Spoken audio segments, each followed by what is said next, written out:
Bienvenidos a Justicia a la Práctica. Hola, ¿qué tal? Bienvenidos una vez más a Justicia a la Práctica. En nuestro octavo capítulo queremos hablar de lo más importante que nos constituye como sociedad, los mecanismos de participación ciudadana. Tenemos diversos mecanismos que nos otorgan, yo diría personalmente, incluso como derecho, pero no personales, no individuales, sino como colectivos, la misma Constitución. Más adelante indicaremos qué normativa no la regula, pero quisiera iniciar rápidamente. Este capítulo no tendrá mucha introducción. Hablar de una vez con nuestro invitado, un gran amigo, un excelente amigo, conocido hace mucho tiempo en diferentes aspectos, tanto personales como académicos, pero que tengo una referencia de que es una persona muy dedicada, muy aplicada como su profesión. Este es de los pocos capítulos que no tenemos un abogado, pero sí tenemos una profesión muy importante para nuestra sociedad. Quisiera que él se presente, indique su hoja de vida, así como lo hacemos comúnmente con nuestros invitados, y posteriormente iniciamos a hablar de nuestro tema a introducir. Juan Felipe. Bueno, buena tarde a todos, buen día. Y agradezco en primera instancia este espacio que me has dado, Andrés. Conozco de tu profesionalismo, hemos convenido en algunos espacios académicos y de repartición de deportes y demás. Bueno, me presento, yo soy Juan Felipe Ochoa, yo soy de la ciudad aquí de Tunja, boyacense. Estudié en el glorioso Colegio Boyacá.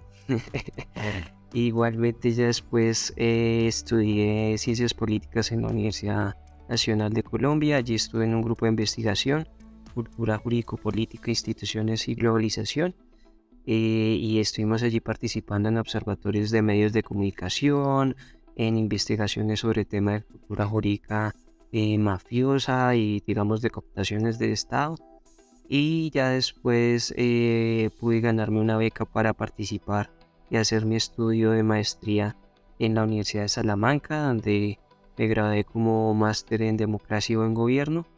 Y después volví a Colombia a ejercer mi profesión y de allí hacer una especialización en el externado en gestión de ciudad y territorio para hacer el complemento entre, digamos, el tema investigativo, que era la rama de ciencia política que yo estaba ejerciendo. Dos, el tema, digamos, en enfoque de buena administración y un tema, digamos, de análisis electoral en el tema de la maestría, y posteriormente pues ya un tema más técnico y según los planes de ordenamiento territorial, que es una gestión adicional hacia el urbanismo, ¿no? Y ya, digamos, me he ejercido, digamos, la profesión desde el tema de la ciencia política en relación a las políticas públicas, el relacionamiento del buen gobierno en las instituciones, y un tema de análisis, digamos, de la ciudadanía en varios aspectos sociales, como es el tema de la inclusión y participación social, desde el tema de juntas de acción comunal hasta pues la representación política. Bueno, Juan Felipe, nos indicas una hoja de vida muy amplia en la que demuestras claramente que eres una persona completamente dedicada a lo que son las relaciones tanto de la buena administración como de también brinda la consejería de que los ciudadanos acudamos a las buenas prácticas de la administración.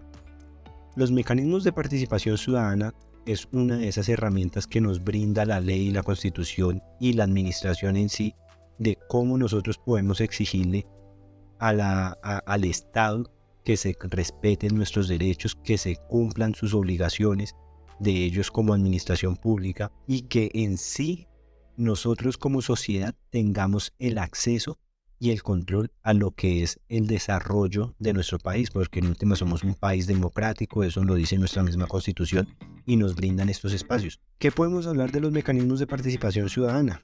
Como ya lo venía indicando en la introducción, la Constitución nos consagra en el artículo 40, cito, que todo ciudadano tiene derecho a participar en la conformación y ejercicio y control del poder público.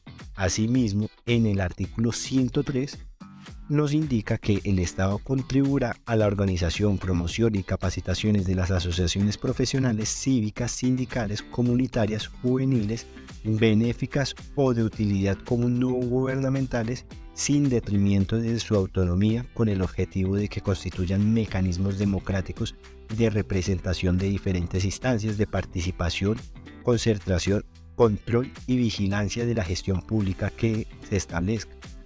De ahí es donde nos nacen tantos los principales mecanismos de participación, que son los que venimos a hablar en estos momentos, que consideramos que muy poca gente los conoce o sabe cómo acudir a ellos, e incluso un mecanismo de control ciudadano, que es el que consideramos en este plan metodológico de justicia a la práctica el más importante, donde indicaremos los conceptos básicos de qué son y cómo pueden hacer control. ¿Qué podemos agregar a esto, Juan? ¿Qué consideras que es lo más importante que se debe tener presente en los mecanismos de participación ciudadana? Un espacio que brinda la plataforma de servijurídicos.com. Puedes comunicarte al 316-488-1034.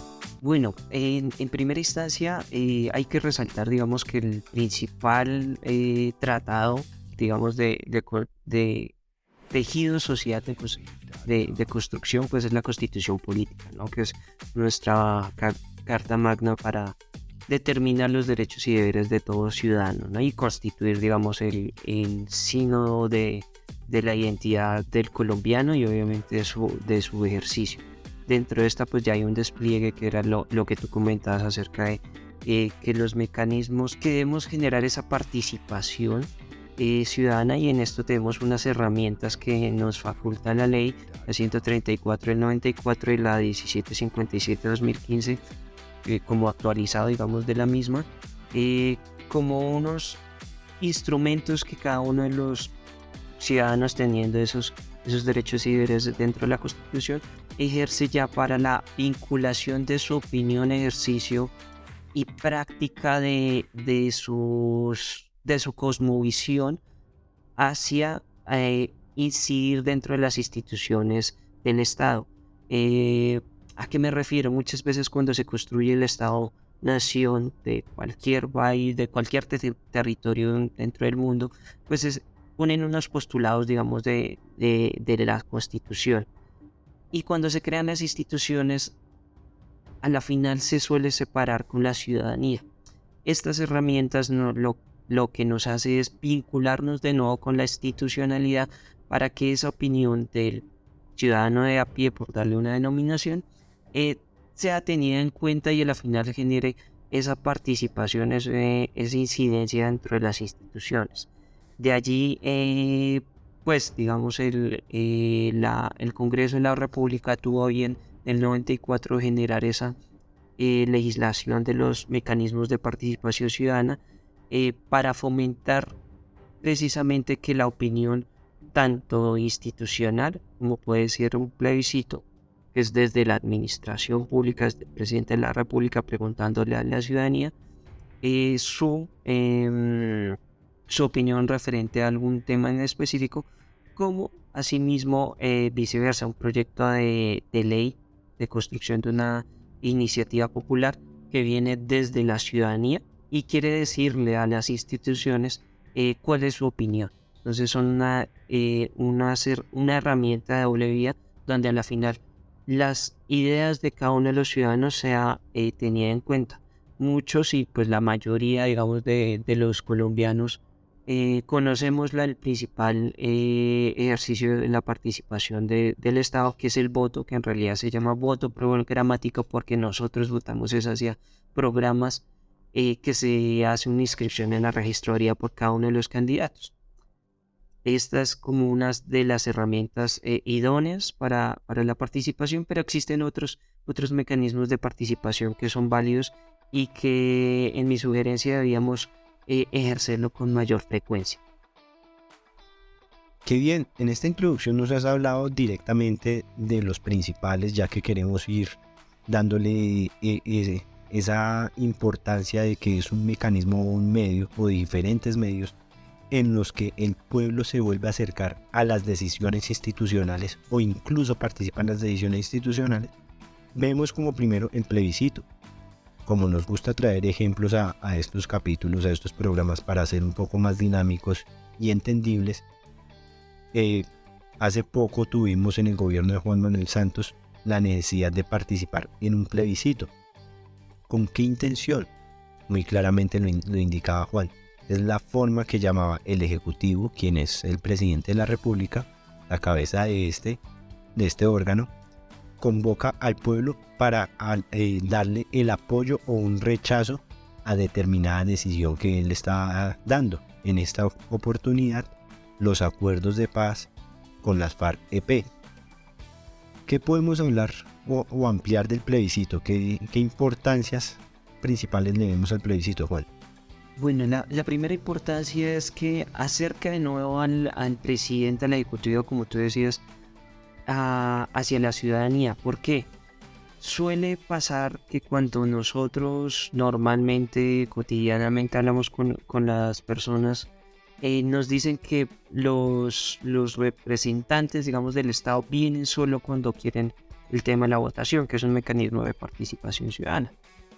Pero no le piden opinión de no. Entonces, esta es un mecanismo en el cual el Ejecutivo puede solicitarle la opinión de aprobación o rechazo hacia la ciudadanía y volver a reconstruir y aumentar, digamos, el tema de legitimidad del Estado, porque le está solicitando la opinión precisamente de nuevo al Estado, a los ciudadanos, su punto de vista para una aprobación de un tema primordial. En este caso era precisamente la referendación de los acuerdos de paz, del Tratado de Paz con un grupo insurgente, digamos, que llevaba ya 50 años dentro de nuestra historia. Entonces era de gran magnitud y utilizó, digamos, este mecanismo de participación.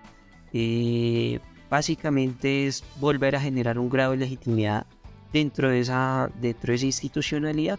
Y obviamente si hay un rechazo, que fue el caso, digamos, en este punto, en este ejercicio, fue la validación, digamos, de la opinión en su mayoría, diciendo que no les pareció prudente ese primer texto, por eso se generó una reforma y una modificación del mismo acuerdo de paz, que sugirió, digamos, un segundo ejercicio de construcción de ese tratado, que al final, digamos, al año siguiente ya hicieron esa modificación y ese acuerdo, digamos, de todas las bases institucionales para que precisamente ese acuerdo se validara, ¿no? Entonces es un proceso, un mecanismo válido para aumentar la legitimidad de la institucionalidad, pero asimismo generar precisamente el acercamiento de la opinión pública para un tema relevante dentro de la sociedad, y es válido para generar ese afianzamiento dentro de todo ese órgano institucional que básicamente cada 4 años ejerce la opinión mediante el voto programático, pero en este caso el plebiscito aumenta mayor el grado de legitimidad y de opinión hacia la ciudadanía. Bueno, muy bien lo decía Juan, es esa herramienta que utiliza el Ejecutivo, el presidente en cabeza, para volverse a unir a lo que quiere la población en general, la sociedad en general, y pues en sí en democracia, porque hay muchos que pueden apoyar, pero la democracia gana el que más apoye, el pueblo. En este caso, entendemos que no es necesario que convoque el plebiscito, pero es una herramienta posible que el Ejecutivo convoque para darle legitimidad a sus decisiones. Por lo tanto, hacemos aclaración acá. Al final del ejercicio son las decisiones que toma el Ejecutivo sin la necesidad de que tengan que pasar por aprobación del Congreso. ¿Qué quiere decir esto? Que no son iniciativas de ley. Las iniciativas de ley que toma el Ejecutivo deben pasar por el Congreso. No, en este caso lo que puede convocar el presidente a plebiscitos son decisiones de autonomía del Ejecutivo, sus decisiones como tal, para poder convocar y hacer obtener la opinión del público. Vemos como siguiente mecanismo grande el referendo. Acá podemos encontrar similitudes directas con el plebiscito, pero asimismo una importancia grande a lo que sería el plebiscito. ¿Qué podemos ampliar del referendo, Juan? Bueno, el referendo tiene una cualidad, y es que hay una característica que puede ser derogatorio, digamos, de una ley, de una norma, como ordenanza, acuerdo local o resolución, digamos, también local, en específico.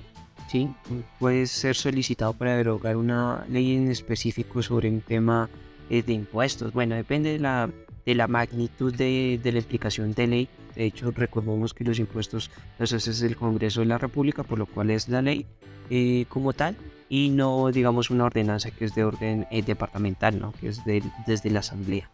Y dos, puede ser también un referendo aprobatorio, dándole ese visto bueno frente a normativas de iniciativa popular que quiere que una corporación pública sea aprobada por el pueblo para que tenga una incidencia mayor.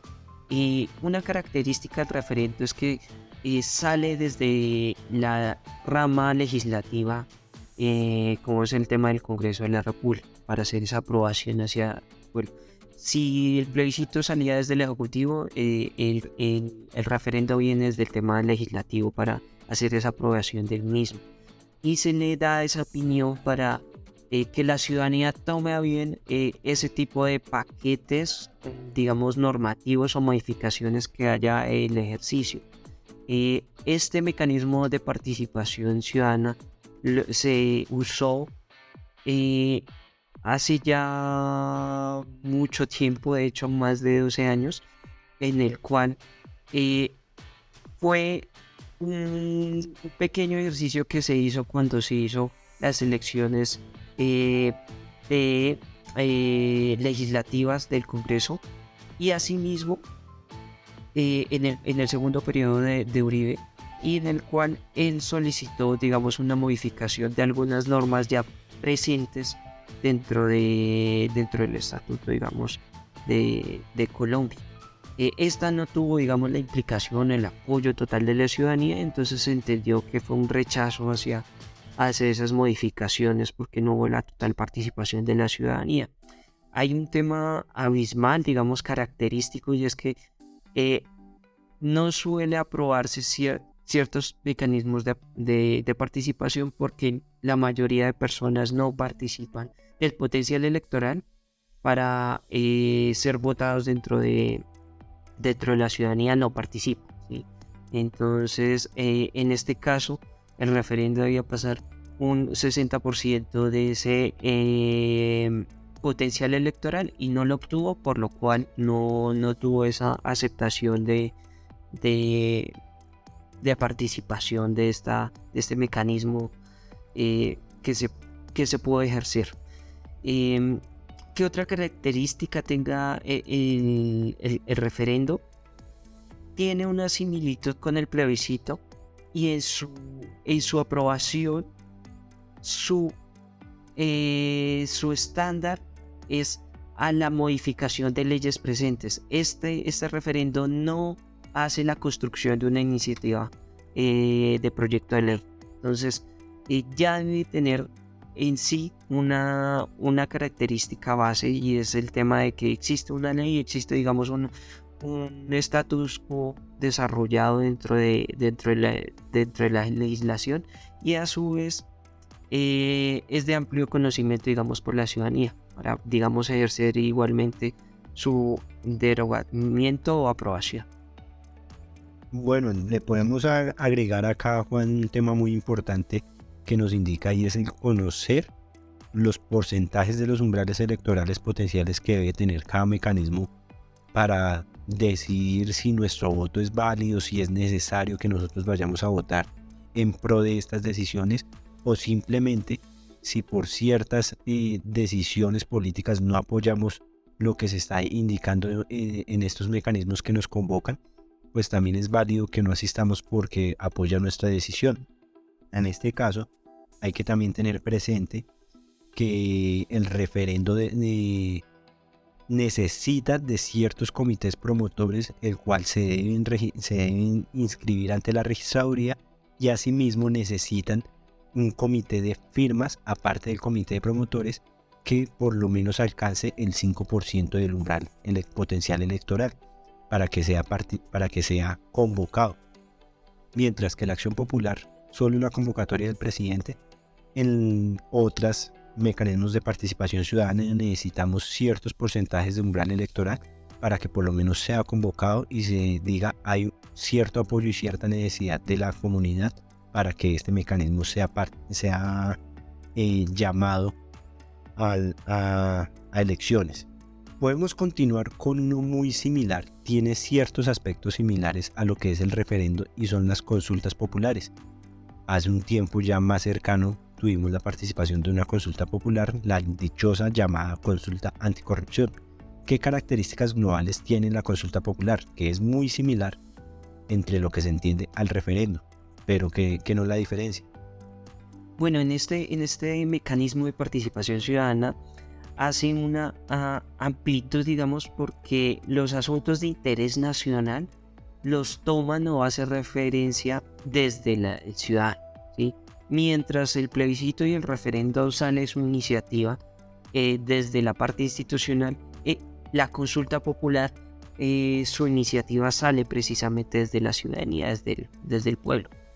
Y lo que quiere es dar una dirección o un destino de aprobación de una opinión o proyecto que tenga bien la ciudadanía. En este caso, y digamos en el ejemplo de la consulta anticorrupción, un grupo, un comité amplio, digamos, de ciudadanos organizados con apoyo, digamos, de organizaciones civiles e incluso políticas, electorales y demás, tuvo bien organizar un comité para apoyar esta consulta, en la cual buscaba que ciertas características del Estado debían ser reforzadas o modificadas para que la corrupción no fuera una incidencia mayor y que al contrario las instituciones políticas y del Estado mantuvieran un ejercicio más idóneo para rechazar la corrupción. En este caso, por ejemplo, el tema de limitar el periodo de representación, de participación y de representación de los congresistas, que no fuera mayor a 3 periodos legislativos, que era pues 12 años, igualmente en todas las corporaciones públicas, que en este caso sería el tema de los consejos municipales y las asambleas departamentales, ¿sí? Otra característica era pues que mantuviera una inscripción adecuada y que se visibilizara el tema de los patrimonios de cada uno de los candidatos que se convocaran para el tema ejecutivo, en este caso el presidente de la República o el tema de los gobernadores o los alcaldes, donde hicieran público su declaración de impuestos de patrimonio y renta, y en el cual se viera precisamente cuál era la diferencia entre cuando él entraba, cuando fuera posible digamos ejercer de ese ejecutivo, de esa alcaldía, de esa gobernación, de esa presidencia, y que cuando saliera volviera a publicar su misma declaración para que se viera que en el ejercicio de su actividad como representante de ese territorio no se hubiera lucrado, no hubiera obtenido un mayor lucro fuera del ejercicio de su pago correspondiente. Un incremento desproporcional al ejercicio dependiendo de donde haya estado. Recordemos que pues es pública, esta información es pública, cuánto gana según el ejercicio que está haciendo cada gobernante, sea alcalde, sea gobernador, sea presidente. Si son alcaldes, dependiendo el tipo de municipio o el estatus que tiene el municipio, son diferentes los valores. Si ustedes desean consultar cuánto gana su alcalde, fácilmente pueden ingresar a internet y escriben salario alcalde y el nombre del municipio. De ahí hay una característica así, y es que digamos de las 6 categorías de los municipios determina, digamos, los ingresos también de cada uno de los mismos. Y obviamente este régimen, digamos, está determinado por el tema poblacional. Entonces, fue una característica, digamos, de reforzamiento en el tema de la consulta anticorrupción, para que precisamente los mandatarios no tuvieran tuvieran a bien declarar, digamos, poner público de conocimiento sus ingresos y su patrimonio, y que no hubiera, digamos, un tema de corrupción ni que favorecimiento de su patrimonio cuando esté ejerciendo esa actividad. Esta característica de la consulta es una herramienta idónea para que toda la ciudadanía a bien se organice dentro de su territorio y pueda ejercerla localmente, digamos dentro del municipio, departamentalmente, y asimismo pues en el tema de este ejercicio que fue nacional. La característica de la misma fue que recogieron los 4 millones de firmas, los hablaron los tres para pasar, digamos, al ejercicio ya electoral en el sentido de dar el voto de aprobación, y obtuvo una muy significativa votación de 7 millones y demás, pero a la final no cumplió el 50% y más uno del total de potencial de votos de ese ejercicio. Entonces por eso, aunque tuvo una muy buena votación, o sea, 7 millones de votos dentro de una consulta, un candidato no suele obtener, un presidente no los tiene tan fácil, pero no tuvo la total de potenciales de votos, ¿sí? Entonces a la final ese fue un mecanismo en el cual no se pudo aprobar, ¿sí? Porque no tuvo la total participación de la ciudadanía. Un espacio que brinda la plataforma de servijurídicos.com.co. Puedes comunicarte al 316-488-1034. Ya que estás hablando de las intenciones y las necesidades de la cantidad de votos y de paso de las funciones o de los cargos del Ejecutivo, hay uno que nos interesa mucho, que también hemos tenido mucho escándalo recientemente, escándalo entre comillas, porque no deberíamos llamarlo escándalo, sino iniciativas del pueblo, recientemente en especial en Medellín, que es donde más importancia le podríamos ver a este mecanismo, que no ha sido la única vez que se presenta, es la revocatoria del mandato. Siempre que ingresa un alcalde que para cierta comunidad no es de agrado, se empieza a hablar de la revocatoria del mandato. Pero, ¿qué es este mecanismo? Bueno, es curioso, es una herramienta más común utilizada dentro de los territorios, digamos, del tema de las alcaldías, porque tiene, digamos, es el primer mandatorio cercano, digamos, a la ciudadanía. En este ejercicio suele pasar que, como la mayoría de posibles votantes no votan, ¿sí? Si nos eligen 40-50%, los alcaldes, a la final, pues ese otro 60% que nunca participó, incluso el segundo, tercero, que tuvo votaciones de 10-15% entre ese 40% de sufragios, pues no está a favor de este mandatario. Entonces genera, digamos, este proceso de revocatoria donde hace un comité, solicita el 10% del potencial de votos en firmas y pues hace, digamos, la inscripción respectiva en la registraduría municipal y avala, digamos, ese comité. De allí tiene que pasar a un 30% de total de votos para dentro de la revocatoria, y en este sentido la participación ciudadana siempre ha sido, digamos, muy reacia. ¿A qué me refiero? Culturalmente podemos decir, sí, no me representa ese alcalde, yo no voté por él, pero entonces ya cuando le dicen, bueno, vote por la revocatoria, pues no van y votan por él mismo. Entonces la cultura de ejercer el voto es muy escaso, aunque curiosamente, pues es el mecanismo de participación más usado dentro de nuestra democracia de Estado. Pero asimismo suele pasar que el 50% de las personas no suele ir a votar, así sea un tema local, alcaldía, consejo municipal o departamental, la asamblea de gobernación, y mucho menos un tema de representación nacional, como es el tema del Congreso de la República y el tema presidencial, que ahorita se aboca y es cercano, ¿no? Entonces suele pasar que se elige a la final estas representaciones con la mitad máxima, 50%, 40%, está oscilando la participación de todos. Sí, la tendencia de participación electoral siempre ha sido entre 42 a 49%, que muchos dirán son muchos votantes, pero otros decimos no son los necesarios. Necesitaríamos que por lo menos el 90% de la población electoral participe en cualquier tipo de elección.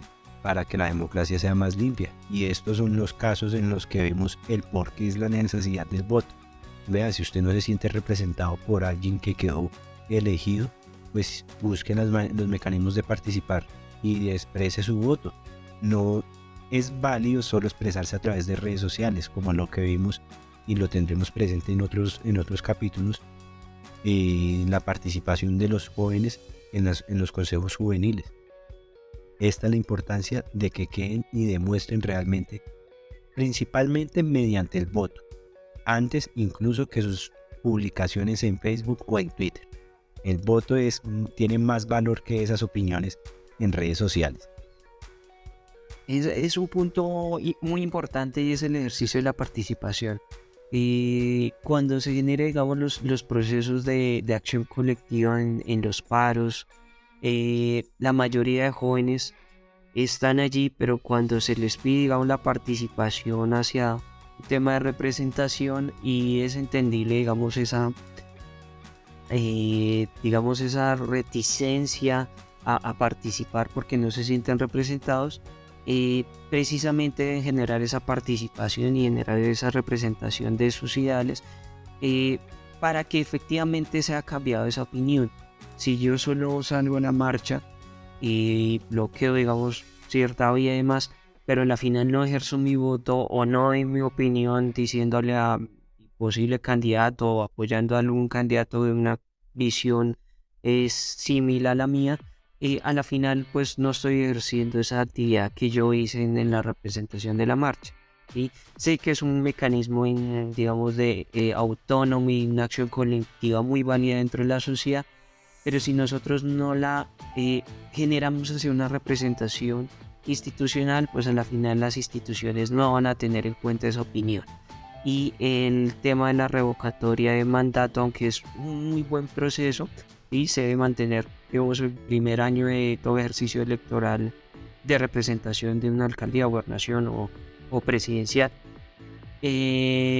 no tiene ese blindaje para generar su proyecto, precisamente programa de gobierno, que lo inscribió por el tema del voto, que nosotros votamos por el programa. A la final ese ejercicio se hizo además una participación del plan de desarrollo municipal, departamental, nacional, que nosotros podemos validar generando esa vinculación de nuestras opiniones. ¿A qué me refiero? Nosotros no pudimos haber ganado con nuestro representante en la alcaldía, pero nosotros sí podemos ir a las mesas de participación del plan de desarrollo y tomar de nuevo nuestra opinión y decir, hey, este punto de vista de mi comunidad debe ser válido y debe solucionarse porque era el tema de representación que hacía nuestro posible candidato, ¿sí?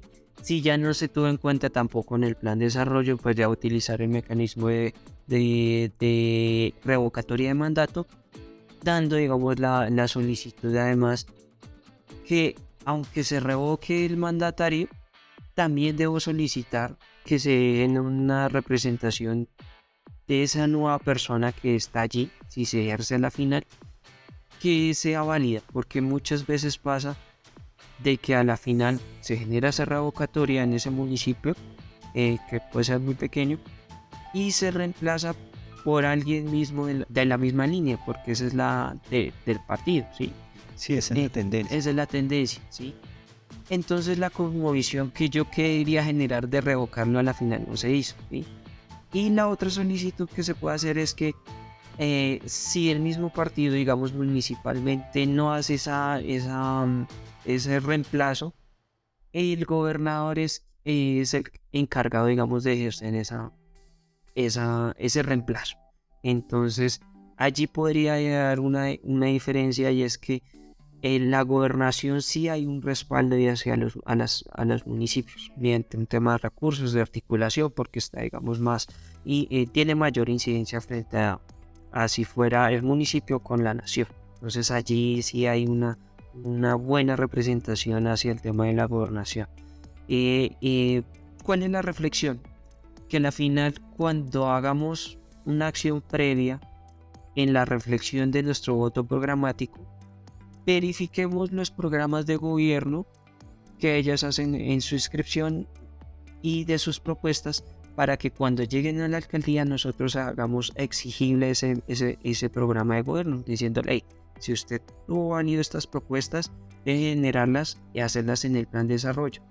Y que cuando hagan las mesas de participación del plan de desarrollo, nuestras opiniones que no se tuvieron en cuenta porque perdimos, porque estábamos en contrario en otro candidato, sean tenidas en cuenta porque eran unas problemáticas válidas dentro de nuestra comunidad.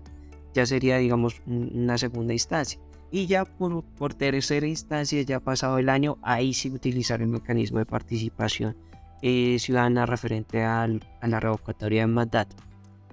Bueno, acá me dejas con un dualismo respecto a lo que teníamos acá en el plan metodológico del programa, saltarnos un paso, porque ya con lo que acabas de explicar me parece más importante, antes de arrancar con el siguiente tema, es que hablemos entonces de las veedurías como mecanismos de control. Las sociedades y nosotros como sociedad, aparte del derecho que tenemos de agremiación, tenemos también un derecho de hacer control político y el control institucional. De acá nace el concepto de veeduría, vigilancia.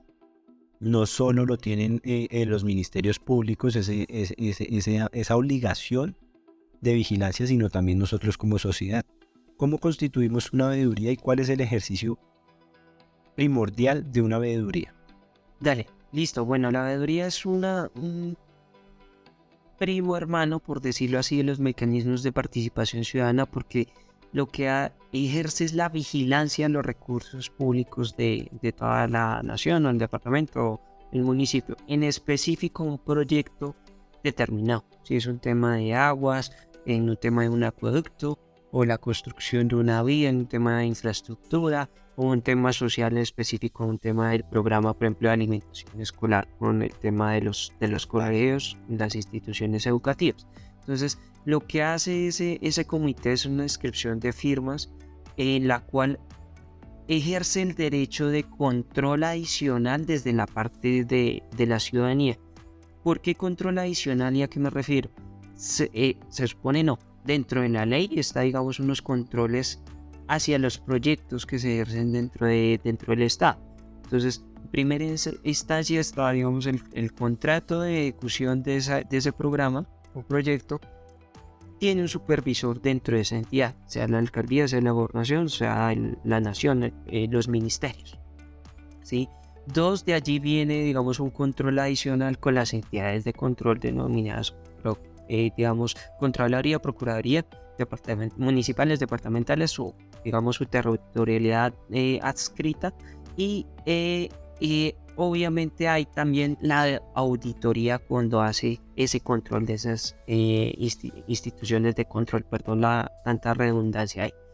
Y adicional, entonces vendría la veeduría como un ejercicio de blindaje hacia y visualización, vigilancia, de hecho por eso es veeduría, porque es la vigilancia a los recursos públicos de este proyecto, que tiene de característica que la población suele generar esta veeduría porque es asimismo la afectada de esta problemática. Entonces, si la Junta de Acción Comunal de un barrio X de nuestro municipio tiene una afectación en el tema de vías y se ejerce un proyecto de pavimentación o reparcheo dentro de la misma, pero ve que no se está generando adecuadamente, se demora, o los materiales que están usando al mismo tiempo que lo están construyendo se ve que se está deteriorando, entonces decidieron generar esta veeduría para generar ese control. ¿Cuál es una característica adicional de la veeduría? Que ellos pueden generar una visualización de esa problemática que ellos no se visualiza de otra forma. ¿Por qué? Porque la veeduría también tiene una red de veedurías, una organización articulada para que se visualicen otro tipo de problemáticas que tienen la misma territorialidad, el mismo municipio o el mismo departamento. Y esa es una característica que les puede retroalimentar como comités para que a la final puedan generar nuevas prácticas de buenos ejercicios de control hacia esos proyectos. Una característica, y por lo general se hacen a proyectos de una comunidad en unos barrios o en unas veredas con el tema de los acueductos, y suelen ser de asociatividad, ¿sí? Entonces el acueducto tiene una implicación social determinada y nosotros como comunidad queremos ejercer ese control. Esa es una característica, digamos, adicional al mecanismo de participación que no lo tienen los otros. O sea, yo no puedo en un plebiscito solicitar una red de compañeros diciéndole, hey, ¿cómo está su ejercicio? ¿Cómo va a votar y cómo está su ejercicio? Porque no es un proyecto, ¿sí? No hay, digamos, un doliente de esa comunidad. O en el referendo, que sí nos afecta socialmente a, digamos, a una comunidad determinada sobre una norma que tenemos en la actualidad. Nosotros no podemos, aunque a la final eso se ejerce en algún proyecto seguramente, a la final yo no puedo generar el control de cómo se está vigilando y haciendo bien, aplicando esa ley dentro de todo el territorio, ¿sí? Se supone que se debe aplicar en todo el territorio, pero pues algunas veces pasa de que nosotros no podemos visualizar eso, no tenemos la potestad como ciudadanos de decir, me voy a X municipio y voy a verificar si dentro de ese municipio se está ejerciendo la ley sobre algo, ¿sí? Sobre buena vigilancia de los recursos públicos. Entonces no se puede hacer y la veeduría sí lo tiene. Entonces nosotros podemos hablar con otra organización de veeduría donde seguramente tiene otra característica de vigilancia. Me refiero a la temática, a un tema de acueducto, a un tema del PAE, a un tema de vigilancia por el tema de recursos a la parte de la policía. Digamos que no hay suficiente patrullaje dentro de ese municipio, no hay suficiente despliegue de fuerzas allí, o al contrario, queremos vigilar un tema de que no se ha construido bien un puente y lleva 25 años ahí. Entonces generamos una organización de vigilancia para ver, bueno, por qué no se ha hecho y por qué nosotros como comunidad del barrio queremos ejercer esa veeduría para que se construya ese puente en el menor tiempo posible. ¿Por qué agrego esto? Porque precisamente entonces sería la veeduría la herramienta anterior para hacer la vigilancia de si los gobernantes están cumpliendo con sus propuestas o plan programático de gobierno. Y desde ahí podemos ir señalando, manteniendo los informes y decir, vea, este que dijo que iba a cumplir en tanto tiempo, no lo ha cumplido o lo cumplió y tiene ciertas falencias, entre otros. Por eso veo entonces importante subrayar ahí entre paréntesis, después de la revocatoria de mandato, la veeduría, que son dos acciones diferentes, pero son acciones que socialmente pueden tener como que ayudas entre sí. Y es el mecanismo más importante para que le hagamos control a nuestros gobernantes. Como ejecutivo, ahora quiero hablar entonces cómo hacemos que en lo que llamamos el legislativo, tanto nacional como especialmente en este caso que venimos a hablar, municipal y departamental, nos escuche. Quiero hablar del cabildo abierto. ¿Cómo participamos en un cabildo abierto y qué beneficios tiene que participamos en un cabildo abierto en especial para que los consejos nos escuchen? Bueno, ese es, me parece, el mecanismo más idóneo para que un municipio sea partícipe y lleve sus opiniones, sus acciones hacia el consejo municipal. Y muchas veces solemos no votar muy bien o darle menos peso al voto del tema legislativo del consejo, pues consejo de asamblea y el tema del Congreso en la República, pero ellos son los formuladores, digamos, de criterios y de limitaciones dentro de nuestra sociedad, y ellos nos definen muchas cosas y nos determinan un marco para una acción, mientras que el Ejecutivo ejerce unas actividades de proyectos, ¿sí? Y a la final los consejos municipales aprueban los presupuestos que van a ejercer, entonces tienen una instancia muy muy importante dentro de nuestra sociedad. El cabildo abierto es un mecanismo de participación en la cual un grupo de ciudadanos, de nuevo articulados, hacen una inscripción en la registraduría de su municipio avalando el 10% de firmas y en la cual quiere una temática específica, involucrarla dentro de la instancia de diálogo y de institucionalidad del Consejo Municipal. Un ejercicio que podemos ver ahí que tuvo aquí el municipio de Tunja fue el Cabildo Abierto por la Paz.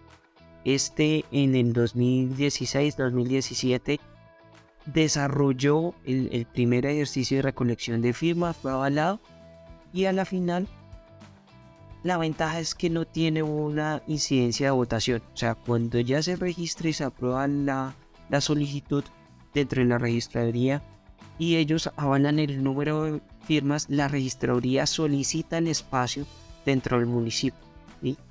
Entonces no tienen un ejercicio adicional como el tema del referendo, ¿sí?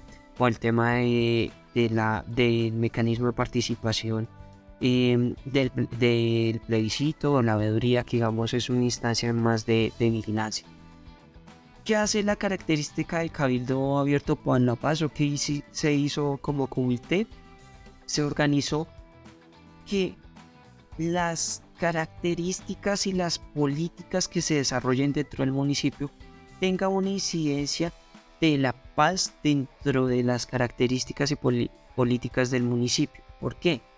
Porque en esa instancia, cuando se está ejerciendo ese cabildo, estamos precisamente en la construcción del plan de los acuerdos de paz, ¿sí?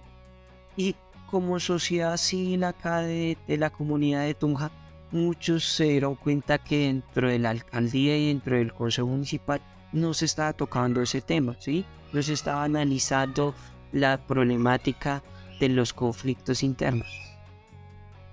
Entonces, la comunidad bien tuvo solicitarle que el espacio del consejo municipal hablaran estas temáticas importantes de la convivencia y bienestar dentro de nuestro territorio, y por eso hizo esa incidencia. ¿Por qué se debe ejercer, digamos, este cabildo abierto, esta herramienta? Porque los ciudadanos podemos dar nuestra opinión y visibilizarlo dentro del territorio municipal, ¿sí? De hecho, curiosamente, si nosotros vemos dentro de la historia, el ejercicio del nombre cabildo es la denominación de la reunión de personas donde tomaban la principal opinión de todo el ejercicio de los ciudadanos que ejercían para darle una decisión, una determinación hacia, digamos, las instancias de representación. ¿A qué me refiero? El cabildo, históricamente, dentro del tema de la colonia, dentro de, digamos, del ejercicio histórico que nosotros teníamos antes de la República, nosotros salimos de un cabildo. Digamos, el ejercicio de Nariño hablando y de Ricaute hablando dentro de los espacios de conversación de todos los próceres de la República, se ejerció en la opinión de darle independencia, ¿sí?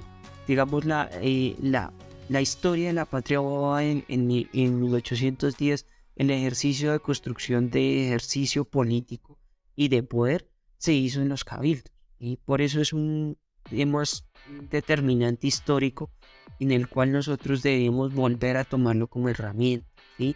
Y lo debemos hacer en el municipio. Una característica del cabildo es que no es nacional y no podemos hacer un cabildo abierto en el Congreso de la República, lo podemos hacer en el municipio.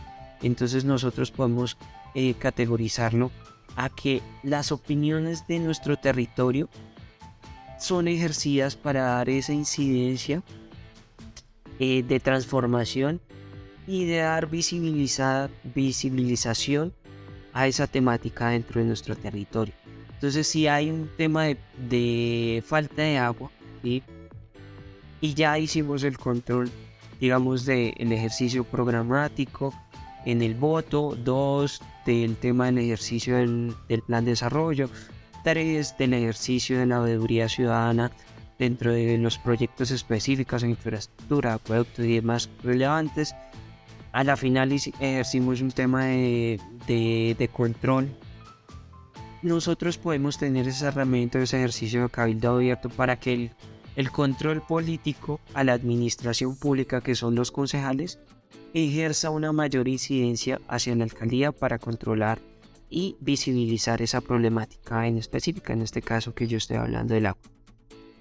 O incluso también en los planes de ordenamiento territorial, si lo quieren escuchar, si usted como oyente y como ciudadano tiene alguna dificultad con los planes de ordenamiento territorial porque sienten que lo afectan a que están dejando que los bares queden muy cerca de mi casa, busque también participar en los cabildos abiertos en pro de ese tema, para que el consejo lo tenga en cuenta y vayan cambiando esas iniciativas y lo escuchen, mejor dicho.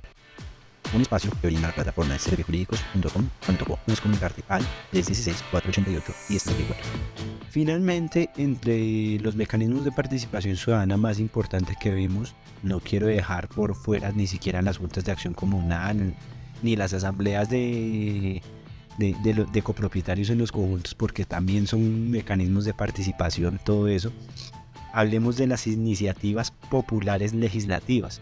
No vamos a rellenar mucho, no vamos a redondear mucho de cómo se debate una ley, sino cómo es el proceso, porque el pueblo, nosotros también como pueblo, podemos tener una iniciativa legislativa. ¿Qué quiere decir eso?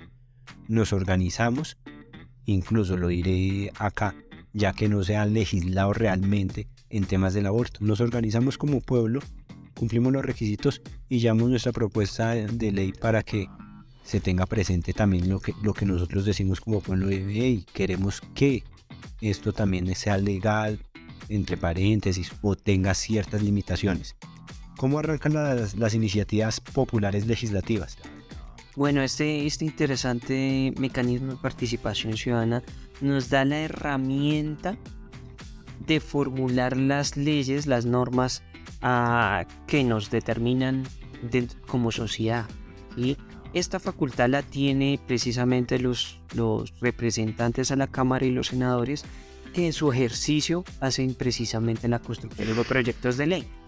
En esta disposición, nosotros como constituyente primario, como ciudadano, podemos tener esa capacidad de incidir en la construcción de un proyecto de ley, ¿sí? en la creación de este mecanismo.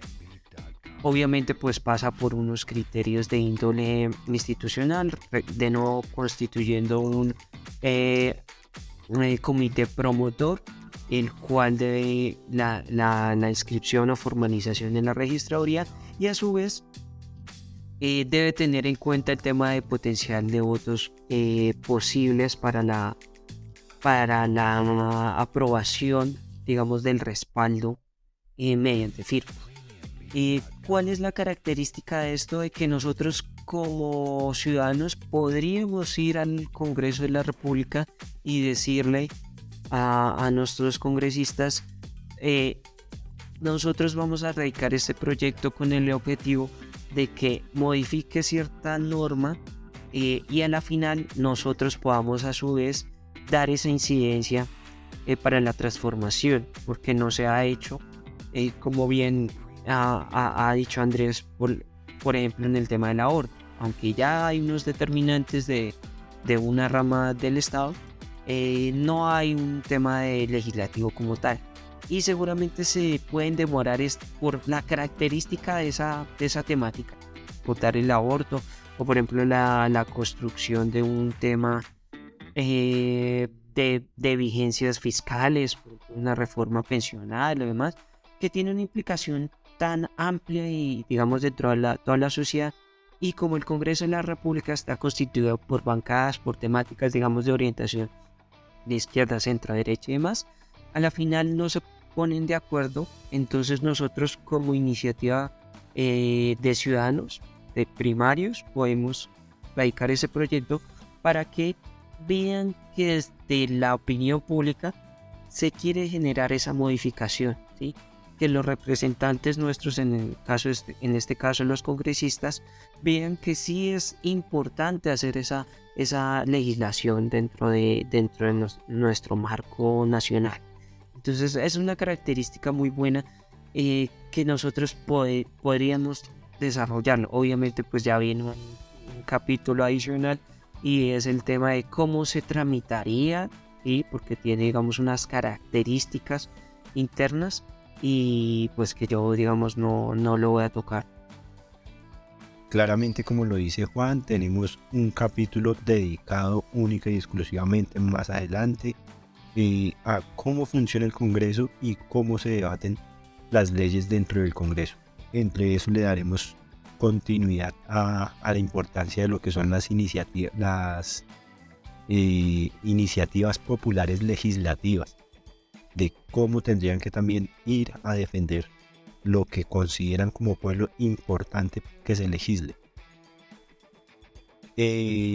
No siendo más, ya llegando al final de nuestro programa, estos son los mecanismos más importantes. No sé si, Juan, desearías agregar algunas conclusiones rápidas.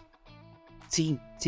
Primero hay un tema de reflexión y es que hemos que ejercer este tipo de herramientas que nos da la ley, digamos, la Constitución, y que muchas veces nosotros nos quedamos rezagados diciendo solo vienen los políticos cada 4 años, cada 2 años para pedirnos el voto, ¿sí?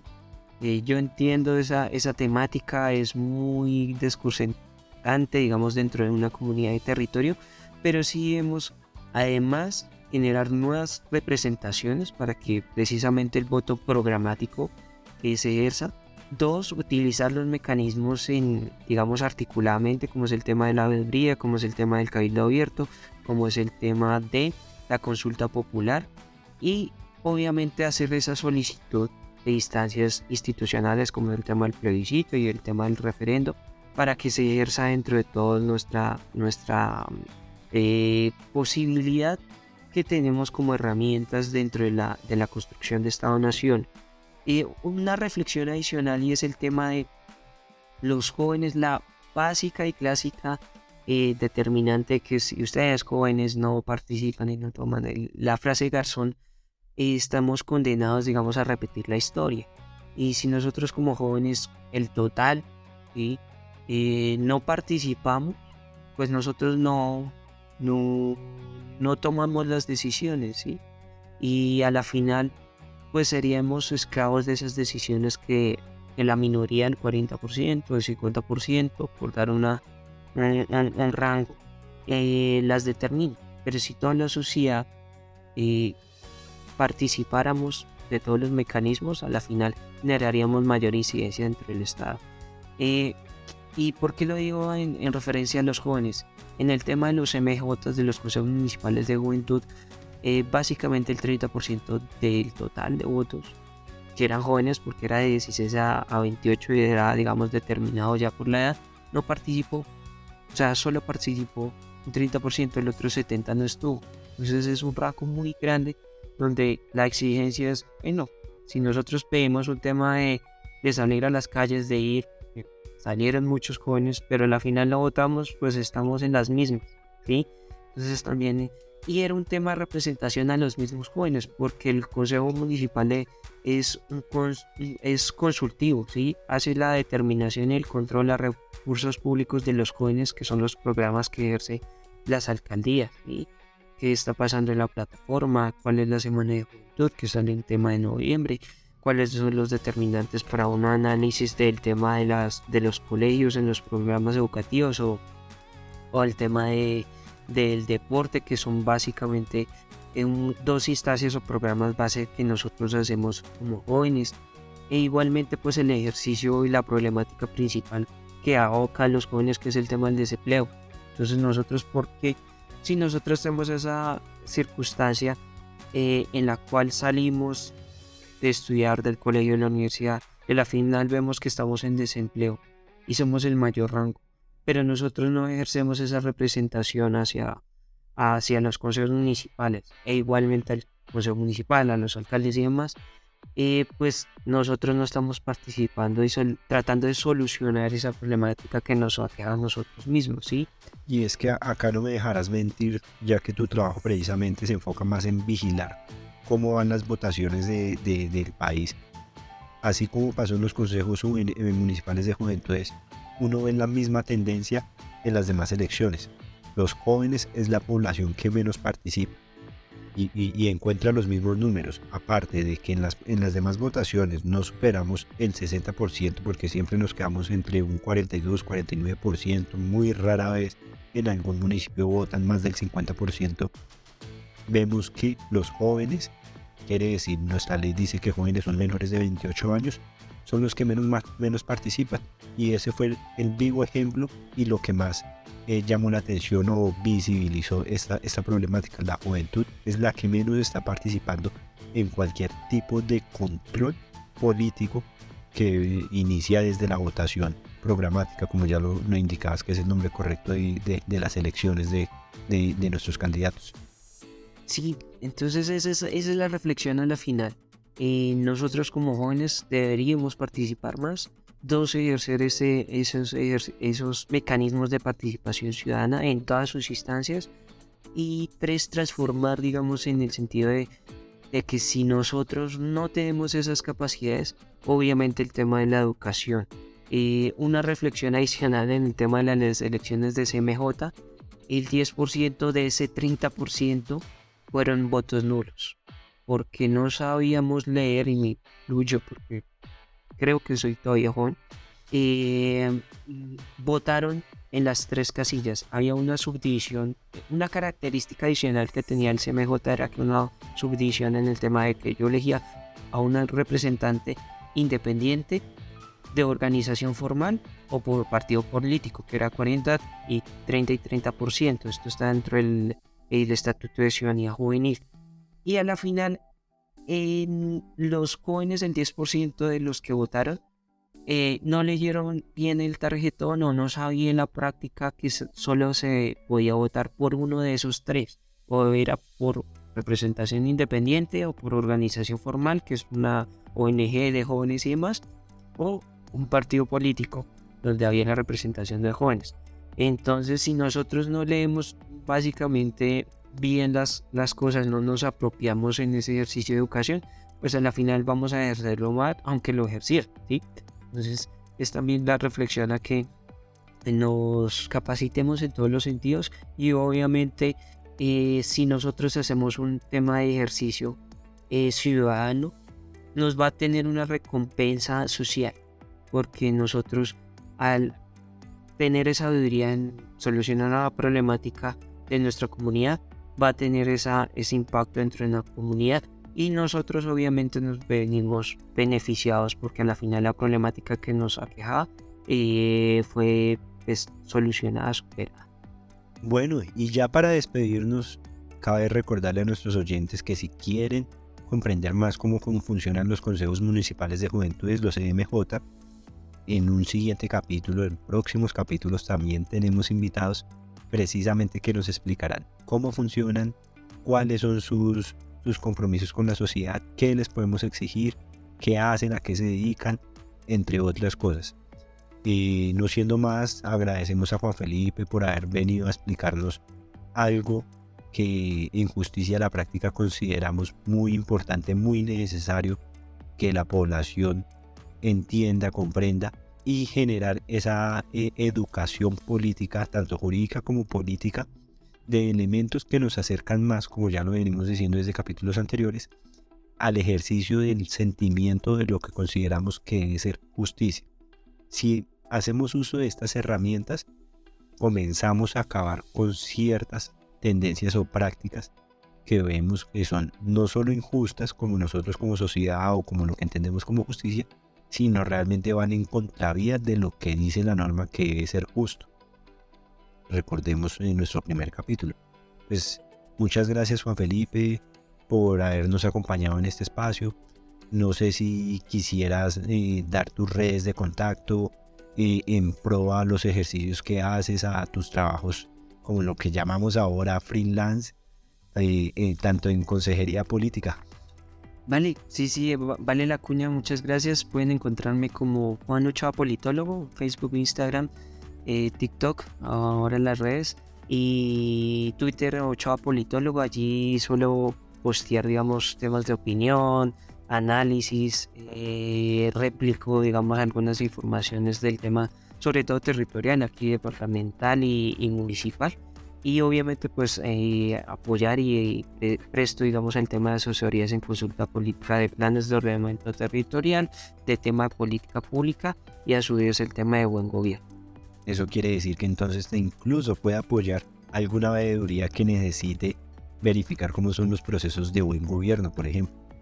Bueno, muchas gracias a todos nuestros oyentes. No siendo más, nos despedimos y recordamos que nos escuchamos en siguientes capítulos. Un espacio que brinda la plataforma de servijurídicos.com.co. Síguenos en todas nuestras redes sociales o puedes comunicarte al 316-488-1034.